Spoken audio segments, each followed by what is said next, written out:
In the name of Allah Almighty, who is the most forgiving and is the most beneficent, I hope you are fine. तो आज के इस video में हम don newspaper का एक एडिटोरियल समझने जा रहे हैं जो लिखा है हुमा यूसुफ ने, और इसका टॉपिक है मीडिया लिटरेसी।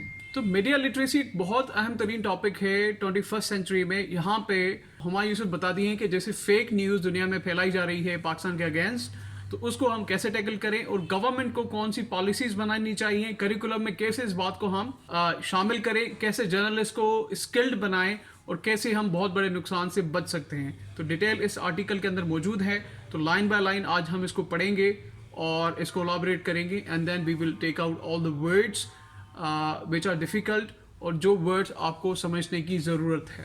तो पढ़ते हैं हम आर्टिकल। सैंक्शनेबल, शॉकिंग की मीनिंग आपको पता है, सिनिस्टर जो बहुत नुकसान दे, किसी की जान और माल को नुकसान दे, और सैंक्शनेबल की मीनिंग है जिस पे पाबंदी लगाई जा सके। There are many ways to describe the network of anti-Pakistan, India-linked NGOs and fake media organizations uncovered by European Union Disinfolib. India की बहुत सारी NGOs, ऑर्गेनाइजेशंस जो एंटी पाकिस्तान प्रोपोगंडा फैलाती हैं वो अनकवर की हैं यूरोपियन यूनियन डिसइंफोलेब्स ने। There are the cyber nukes, nuke कहते हैं हथियारों को, और साइबर न्यूक्स की मीनिंग है कि साइबर के हथियार इस सदी के। They define the 21st century conflict, जो 21वीं सदी के जो झगड़े हैं उनको डिफाइन करता है। And it's time Pakistan develop a coherent response to the challenge of disinformation. अब ये वक्त आ गया है कि पाकिस्तान एक मुनज़्ज़म जवाब दे डिसइंफॉर्मेशन के अगेंस्ट एक मुनज़्ज़म तरीके से। Our politicians and security establishment who have previously warned of India's 5th generation warfare to undermine Pakistan are feeling vindicated. अब हमारे politician और security institutions जो पहले ही warned थे about 5th generation war by India, जो tactics हैं India की 5th generation war की, उसके हवाले से, तो अब तो वो बहुत कॉन्फिडेंस में आ गए हैं, पुख्ता यकीन हो गया है कि ये बात एग्जिस्ट करती है। They will now feel doubly justified in clamping down on any critic of the Pakistani state citing nefarious Indian plots. अब ये एक बहाना मिल गया है गवर्नमेंट को, क्योंकि अब कोई भी अगर उन गवर्नमेंट के खिलाफ बोलेगा तो उसको ये कहकर चुप कराया जाएगा या फिर उसके ऊपर पाबंदियाँ लगाई जाएंगी कि ये डिसइंफॉर्मेशन जो इंडिया फैला रहा है ये उसी प्रोपेगेंडा की कंटिन्यूएशन है। The state was already headed down on the road of crushing free speech in the name of protecting national security and institutions. पहले भी बहुत सारे ऐसे स्टेप्स लिए गए हैं जिसमें फ्री स्पीच बहुत इफेक्ट हुई है और नेशनल सिक्योरिटी के नाम पर ये सारे स्टेप्स किए गए हैं। But the threat of disinformation requires a more progressive and holistic response. लेकिन disinformation का जो चैलेंज है वो इससे कहीं ज़्यादा है और इससे मजबूत response हमें उनको देना होगा। There is a danger that Pakistan politicizes the concept of disinformation, narrowly conceiving it as an issue of national security. अब ये बहुत ख़तरनाक चीज़ है कि पाकिस्तानी गवर्नमेंट इसको पॉलिटिसाइज करके और बहुत ही छोटे पैमाने पे कार्रवाइयाँ कर रही है, या फिर छोटे पैमाने पे सिर्फ नेशनल सिक्योरिटी का इशू बना के इसके अगेंस्ट पॉलिसीज़ बना रही है, लेकिन ये भी काफ़ी नहीं है और ये बहुत ख़तरनाक है।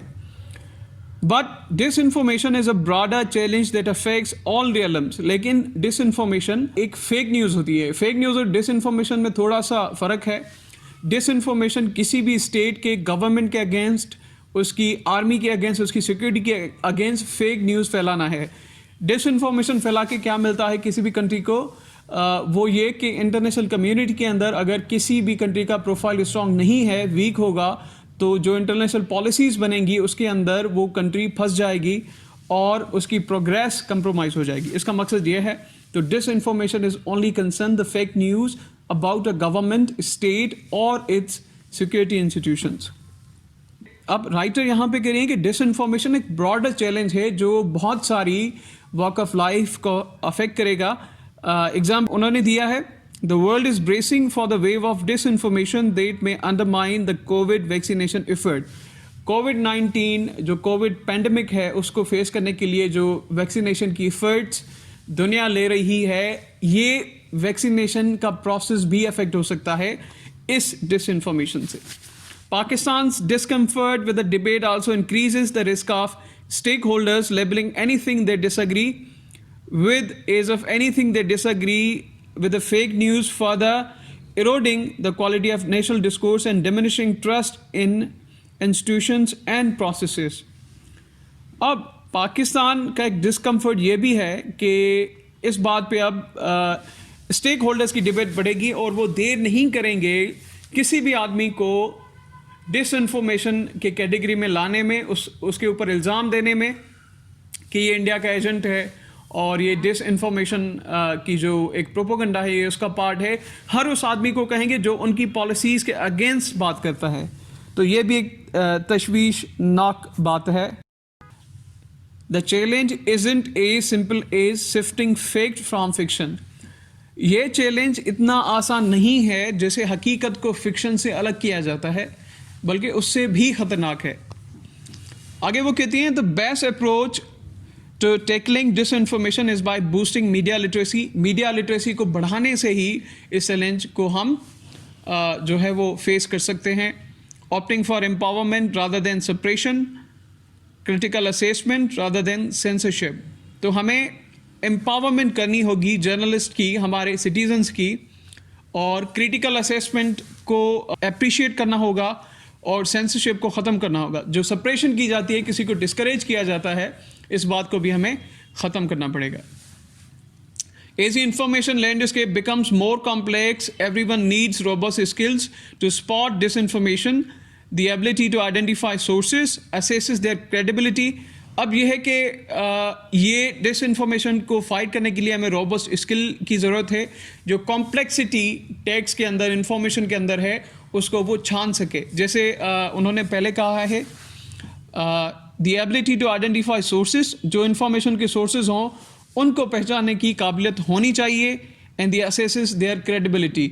और उसके हवाले से ये जो चीज़ें, कोई भी इंसान उन सोर्सेज का पता लगा सके और इंफॉर्मेशन की क्रेडिबिलिटी, जो उसकी हकीकत है, जो उसकी वैल्यू है, उसको वो असेस कर सके.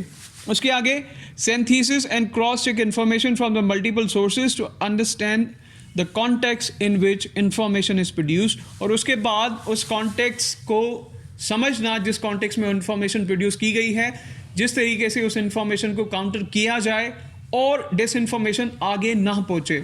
क्योंकि डिसइंफॉर्मेशन सिर्फ एक फेक न्यूज़ नहीं है, ये बहुत ही ख़तरनाक चीज़ है जो 21st सेंचुरी के अंदर काम कर रही है. आगे के पैराग्राफ में वो बताती हैं कि कैसे इस चीज़ में हम फंस भी सकते हैं.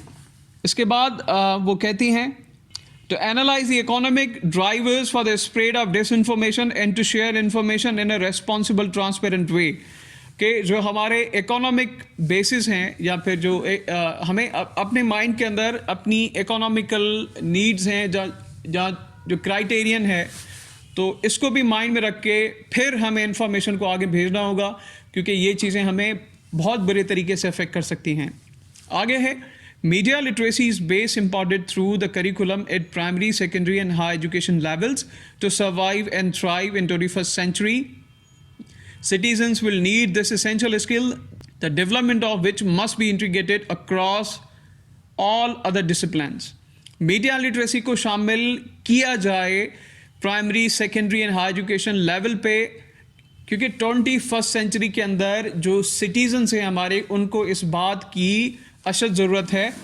और ये चीज़ जो है वो सारे जो करिकुलम्स हैं, सब्जेक्ट्स हैं या वॉक्स ऑफ लाइफ हैं, सारे जो डिसिप्लिन हैं, उनको ये बात अफेक्ट करेगी.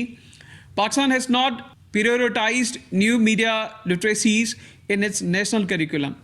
पाकिस्तान ने अहमियत ही नहीं दी जो मीडिया लिटरेसीज हैं नई दुनिया के अंदर अपने नेशनल करिकुलम में.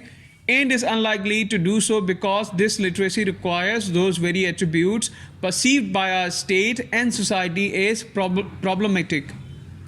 वो इस वजह से नहीं शामिल की गई क्योंकि वो हमारी सोसाइटी और जो हमारी गवर्नमेंट का माइंडसेट है उसके अगेंस्ट हैं. क्योंकि अगर वो ये पॉलिसीज़ लाते हैं तो इन चीज़ों को उन्हें अलो करना पड़ेगा. सबसे पहली क्रिटिकल थॉट, और क्रिटिकल थॉट में कंस्ट्रक्टिव क्रिटिसिज्म भी होती है. ये गवर्नमेंट्स बर्दाश्त नहीं करती. तो इस माइंडसेट से हटना होगा। उसके बाद है स्केप्टिसिज्म। इसकी मीनिंग यह है कि एनालाइज करना होगा, सवाल उठाना होगा हर इंफॉर्मेशन को, हर पॉलिसी के ऊपर, क्योंकि सवाल करने से ही क्लैरिटी होती है। उसके बाद एनालाइज करना होगा, चीज़ों को जज करना पड़ेगा, जो पॉलिसीज़ बन रही हैं उनका यूज़ क्या होगा, उनके फ़ायदे क्या होंगे और उनका नुकसान क्या होगा। तो यही बेहतर है कि इन चीज़ों को अलो किया जाए और ये बात नेशनल करिकुलम में ऐड की जाए। One of the most striking aspects of European Union Disinfo Labs findings is that the fake news published by the fake media outlets was then amplified by credible media platforms, including India's largest news wire service. इसमें सबसे जो ख़तरनाक बात है या फिर परेशानी वाली बात है वो ये है कि यूरोपियन यूनियन डिसइंफो लैब्स ने कुछ फाइंडिंग्स निकाली हैं जहां से फेक न्यूज़ जो क्रेडिबल सोर्स ऑफ मीडिया हैं इंडिया के अंदर उनके थ्रू स्प्रेड हुई है। क्रेडिबल सोर्स मीडिया आउटलेट्स का मतलब है जो उनके बहुत अच्छे चैनल्स हैं, जो वर्ल्ड वाइड नोन चैनल्स हैं, उन पे भी ये फेक न्यूज़ चली है। तो ये बहुत ही ख़तरनाक बात है।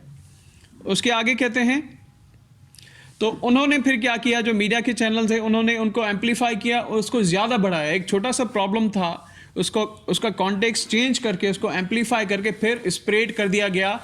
तो फिर दुनिया के अंदर पाकिस्तान के अगेंस्ट एक नेगेटिव चीज़ पैदा हो रही है। While the public needs to be media literate, आम आदमी को तो मीडिया लिटरेट करना ही पड़ेगा। The bar is particularly high for the journalists, लेकिन ये जो क्राइटेरियन है जर्नलिस्ट के लिए वो बहुत ज़्यादा है।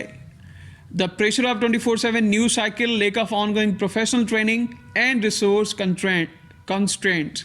लेकिन जर्नलिस्ट जो 24/7 न्यूज़ साइकिल में और कंपटीशन में इतना फास्ट जाते हैं तो उनके पास टाइम कम है इन चीज़ों को कैच करने का और उनके लिए बहुत ज़्यादा मुश्किल है। आगे कहते हैं कि lake of on going professional training and resource constraints, तो उनके पास भी ट्रेनिंग अवेलेबल नहीं है कि वो इंफॉर्मेशन को फिल्टर कर सकें और बहुत सारी रुकावटें भी मौजूद हैं। Plus in some cases over a state pressure mean that the mainstream news outlets are also susceptible to spreading disinformation. This must stop, with newsrooms further prioritizing sourcing and fact checking as a way to maintain credibility. लेकिन ये government की तरफ से भी बाज़ दफ़ा बहुत pressure होता है कि चीज़ों को सही तरीके से नहीं दिखाया जाता और वो चीज़ें बहुत कॉम्प्लेक्स होकर जो हमारे क्रेडिबल मीडिया सोर्सेज हैं उन पे वो आ जाती हैं और फिर ये चीज़ें पैदा होती हैं और यहाँ पे डिसइंफॉर्मेशन मजबूत हो जाती हैं। But the challenge is not a simple as distinguishing fact from the fiction. लेकिन चैलेंज ऐसा नहीं है कि फ़िक्शन को अलग करना है, हकीकत को अलग करना है फ़िक्शन से। ये चैलेंज बहुत ही ब्रॉडर लेवल पे है। आगे आखिर कहती हैं, the most compelling misinformation is that which is factually correct but partially deployed or framed in a way that misleading or agenda serving. ये सिंपली उन्होंने कहा कि बहुत ख़तरनाक चीज़ इन्फॉर्मेशन के अंदर ये है कि उसमें थोड़ी सी हकीकत हो। जैसे कहावत है कि सबसे ख़तरनाक और बुरा सच वो है जिसमें थोड़ा सा झूठ हो। तो एक फैक्ट मौजूद है उसको डिस्टॉर्ट करके फिर दुनिया के अंदर फैलाया जाता है, जैसे कि लोग उस बात को समझ ना पाएँ क्योंकि उनके पास डिजिटल लिटरेसी मौजूद नहीं है और उस इंफॉर्मेशन को वो सच समझ बैठते हैं। जैसे कि सिंपल वर्ड कहा जाता है उर्दू में वसवसा। तो डिसइंफॉर्मेशन का रोल इस दौर में ये है। We have to ask why and how information was produced and who benefits from its dissemination. अब हमें ये कंफर्म करना होगा कि क्या इंफॉर्मेशन कहाँ से आई, क्यों आई, किस पर्पस के लिए और इसका फ़ायदा या नुकसान क्या है और इसके फैलाव में हमें क्या जो है वो बेनिफिट्स मिलेंगे या नुकसान मिलेगा। Such analysis requires real technical skills ranging from basic digital skills to an understanding of how online algorithms work, how tech platforms generate revenue and the implications of all this for online content. तो इन चीज़ों को सीखने के लिए हमें जो है वो टेक्निकल स्किल्स की ज़रूरत है, बेसिक मीडिया लिटरेसी की ज़रूरत है, डिजिटल स्किल्स की ज़रूरत है और हमें जो रेवेन्यू जनरेशन है इंस्टीट्यूशंस का मीडिया के अंदर ऑनलाइन कंटेंट है उसको भी समझना पड़ेगा। तो ये सारी चीज़ें जब हम समझ पाएंगे, स्किल्स हमारे अंदर आ जाएंगी, तो फिर ही हम कंटेंट को सही तरीके से समझ सकते हैं, नहीं तो नहीं। Media literacy of this scale requires a firm policy commitment and investment. इस तरीके की मीडिया लिटरेसी पॉलिसी के ऊपर कमिटमेंट की ज़रूरत है और इन्वेस्टमेंट की ज़रूरत है, क्योंकि बिना कमिटमेंट और इन्वेस्टमेंट के कोई तब्दीली नहीं आएगी और सिटीजन्स को स्किल्स नहीं मिलेंगी। Currently, the onus on the increasing media literacy lies with the major digital platforms themselves. For example, after disinformation shared on the WhatsApp led to communal violence in India, the platform participated in a training campaign targeting 100,000 Indians. अब जो media platforms हैं वो भी बहुत ख़तरनाक बन सकते हैं या फिर बने हैं डिसइंफॉर्मेशन से। जैसे एक एग्जांपल है, इंडिया के अंदर 1 लाख इंडियंस को टारगेट किया गया एक ट्रेनिंग कैंपेन में, जहाँ पे डिसइंफॉर्मेशन दी गई और उसके नतीजे में वो एंड हुई एक कम्युनल वायलेंस में। मतलब इंफॉर्मेशन के थ्रू लोगों को भड़काया जाता है, उनको इंसाइट किया जाता है कि वो इस तरीके की चीज़ों में इन्वॉल्व हो जाएं, और ऐसा हुआ है। यहाँ पे मतलब जो जिम्मेदार है उसको पकड़ना बहुत बड़ा प्रॉब्लम है। तो ये 21st सेंचुरी के अंदर ये चीज़ें मौजूद हैं। उसके आगे कहते हैं, Google in 2019 expanded the curriculum of its digital safety offering for children. Google ने 2019 में अपनी करिकुलम डिजिटल सेफ्टी ऑफर किया बी इंटरनेट ऑसम के नाम से, टू इंक्लूड मीडिया लिटरेसी। उसमें मीडिया लिटरेसी को इंक्लूड किया गया। And Twitter now flags false and misleading tweets. अब ट्विटर फ्लैग करता है, आइडेंटिफाई करता है फॉल्स एंड मिसलीडिंग ट्वीट्स को, but recognising platforms agendas the limitations of their red flag systems. लेकिन यहाँ पे जो एजेंडा पर्पस के लिए प्लेटफॉर्म्स हैं उनको रिकग्नाइज करता है। मतलब जो एडवर्टाइजमेंट है, सोर्सेज ऑफ इंफॉर्मेशन है जो पेड हैं, उनके खिलाफ कोई कार्रवाई नहीं होती। तो इस तरीके से ये भी एक सर्टेन लिमिटेड है ट्विटर के ऊपर। And the economic motivations behind their selective approach to information moderation is itself an important media literacy topic. और ट्विटर जो मतलब एक अपनी इकोनॉमिक पर्पस के लिए ये सारी चीज़ें डिस्करेज नहीं करता, तो ये भी एक बहुत अच्छा टॉपिक है डिबेट करने के लिए, क्योंकि ये एक सवाल उसकी क्रेडिबिलिटी पे उठता है। Critics of media literacy say that the skills will make suspicion the default mode of information consumers।